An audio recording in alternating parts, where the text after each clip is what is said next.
بات کریں گے باغ لگانے کے لیے موزوں زمین۔ سب سے پہلے زمین کو تجزیہ کرنا ہے۔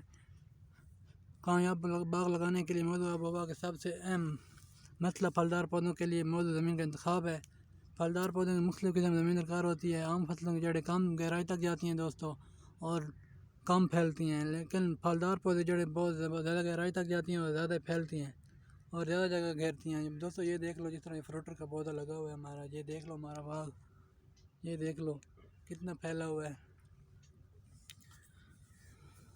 سطح زمین سے پانی کی گہرائی 8 سے 10 فٹ سے کم نہیں ہونی چاہیے۔ جو ہم نے باغ لگانا ہے اس کی سطح زمین سے پانی کی گہرائی 8 سے 10 فٹ سے کم نہیں ہونی چاہیے۔ اس کا اندازہ موسم برسات کے مہینے میں لگایا جا سکتا ہے۔ پانی کی سطح زمین کے قریب ہو تو پودے کی جڑیں اچھی نشو و نما نہیں کر سکتی اور پودا کمزور ہو جاتا ہے۔ سیم والی یا پانی مار زمین باغ لگانے کے لیے منتخب نہیں کرنی چاہیے۔ ایسی زمین جس میں 3 سے 4 فٹ تک گہرائی تک چکنی مٹی، موٹی ریت، کنکر، روڈ یا سخت طے نہ آ جائے تو زمین کی کم گہرائی والی تصور ہوگی۔ کم گہرائی زمین باغ لگانے کا موضوع نہیں ہے۔ اگر کم گہرائی زمین میں باغ لگانا مقصود ہو تو کم جڑوں والے پھلدار پودے منتخب کیے جائیں۔ مثلاً پودے ہم بتاتے ہیں انگور، ناشپاتی، فالسا، میٹھا، چھوٹا سیب وغیرہ۔ اور اس امر کا خیال رکھنا چاہیے کہ ان پودوں کو کھاد کافی مقدار میں دی جائے۔ زمین کی مختلف اقسام ہیں۔ بھاری زمین، چکنی مٹی والی زمین، میرا زمین، الکلی یا تھور والی زمین، وطاطی مادہ والی زمین۔ کاشتکاروں کے اس رائے سے فائدہ اٹھانا چاہیے دوستوں کہ باغ لگانے سے بیشتر یہ وقفیہ حاصل کر لینی چاہیے تاکہ پھلدار پودے کامیابی سے اگانے کے لیے علم مرحلے پر غلطی کا امکان نہ ہے اور پتہ لگایا جا سکے کہ کیا زمین میں نائٹروجن، فاسفورس اور پوٹاشیم کی کافی مقدار موجود ہے، کیا زمین میں تھوڑی مقدار میں ملنے والے ضروری معدنی اجزاء ضروری حد تک مقدار میں موجود ہیں، کیا زمین کی اوپر والی تہہ میں کنکر، روڈ، باریک پتھر، موٹی ریت یا چکنی مٹی کی سخت تہہ موجود نہیں، زیر زمین میں ان تمام نقائص سے پاک ہو اور زیر زمین میں سخت طبقہ موجود نہ ہو، زمین کے پانی میں حل ہونے والے مادے زیادہ مقدار میں موجود نہ ہو اور نہ ہی زمین کا اثر الکلی یا تھور والا ہو، ورنہ تمام ضروری غذائی اجزاء نائٹروجن، فاسفورس، پوٹاشیم حاصل کرنے کا فائدہ نہیں اٹھایا جا سکے گا۔ زمین میں پانی کی سطح بہت قریب نہیں ہونی چاہیے۔ قریب اور زیادہ پانی جڑیں نشو و نما نہیں پا سکتی۔ تہہ زمین کی پانی سطح زمین سے 6 فٹ سے زیادہ نزدیک نہیں ہونی چاہیے۔ جڑیں پانی داخل ہونے پر پوری غذا حاصل نہیں کر سکتی، پودے زرد ہونا شروع ہو جاتے ہیں اور بعض اوقات کمزور ہو کر مرجھا جاتے ہیں۔ ایسی زمین کا موضوع نہیں جس پر پانی اتار چڑھاؤ جلد ہوتا رہتا ہے۔ سخت تہہ والی زمین میں پانی زیادہ ہو کر نیچے نہیں جا سکتا، اس طرح جڑوں کو ہوا نہیں ملتی اور پانی کی زیادہ وجہ سے جڑیں گل مر جاتی ہیں۔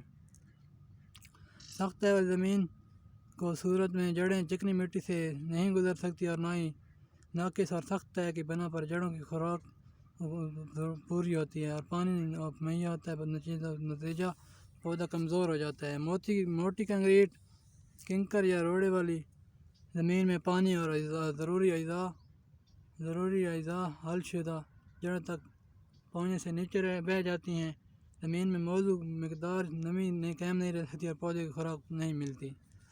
بھاری یا چکنی مٹی والی زمین میں آبپاشی کا یا بارش کا پانی زیادہ نہیں ہو سکتا دوستوں۔ اگر ایسی زمین میں چکنی مٹی کی مقدار نسبتاً زیادہ ہوتی ہے اور پودوں کی خوراک بھی زیادہ مقدار میں موجود ہوتی ہے، لیکن ایسی زمین میں پانی اور ہوا دونوں کا گزر نہیں ہو سکتا، جڑیں سانس نہیں لے سکتی، پتوں کا رنگ پڑ جاتا ہے اور پودا کم پھل لاتے ہیں۔ پھلدار پودوں کے لیے موزوں زمین کی ضرورت ہے۔ پیوندی پودے کی صورت میں اسٹاک یا جڑوں مثلاً آڑو کے لیے ہلکی قدرے ریتلی اور گرم زمین کی ضرورت ہے، لیکن آلوچہ بھاری اور نمی دار زمین میں اچھا رہتا ہے اور پھل لاتا ہے۔ زمین کا انتخاب کرتے وقت مندرجہ ذیل ہمیں امور کا خیال رکھنا چاہیے۔ ایسی عام زمین جس میں جو فصل عام فصلوں کا کے لیے زیادہ موزوں ہو، پھلدار پودوں کے لیے بھی موزوں ہوتی ہے۔ ٹھیک ہے دوستو، جہاں موزوں آب و ہوا، پانی، کھاد، مصنوعی کھاد، مزدوری، ذرائع آمد و رفت، موزوں منڈی کا قریب اور دیگر سہولتیں موجود ہوں، وہاں کمزور اور کم گہرائی زمین پر بھی پھلدار پودے کاشت کر کے پورا فائدہ اٹھایا جا سکتا ہے۔ ان تینوں میں صرف اس قسم کے پودے پیدا کیے جا رہے ہیں جن کی جڑیں زیادہ گہرائی تک نہ جاتی ہوں۔ کم گہری یا کمزور زمین میں نائٹروجن اور نباتاتی مادے کی کمی گوبر کی کھاد یا پھلی دار سبز کھاد دے کر پوری کی جا سکتی ہے، اور خاص کوشش سے کمزور زمین کو بھی باغبانی کے لیے موزوں بنایا جا سکتا ہے۔ موٹی ریت والی زمین میں نباتاتی مادے کی کمی پوری کرنے کے لیے صرف اتنی مقدار میں تھوڑا کر کے وقفے سے بعد پانی دیا جائے تاکہ زمین آسانی سے جذب کر سکے اور پانی نچلی سطح تک نہ جائے اور محلول اجزائے خوراک ہمراہ نہ لے جائیں۔ ٹھیک ہے دوستو، باقی کل اگلے ہم بات کریں گے جو ہمارا اگلا موضوع ہوگا۔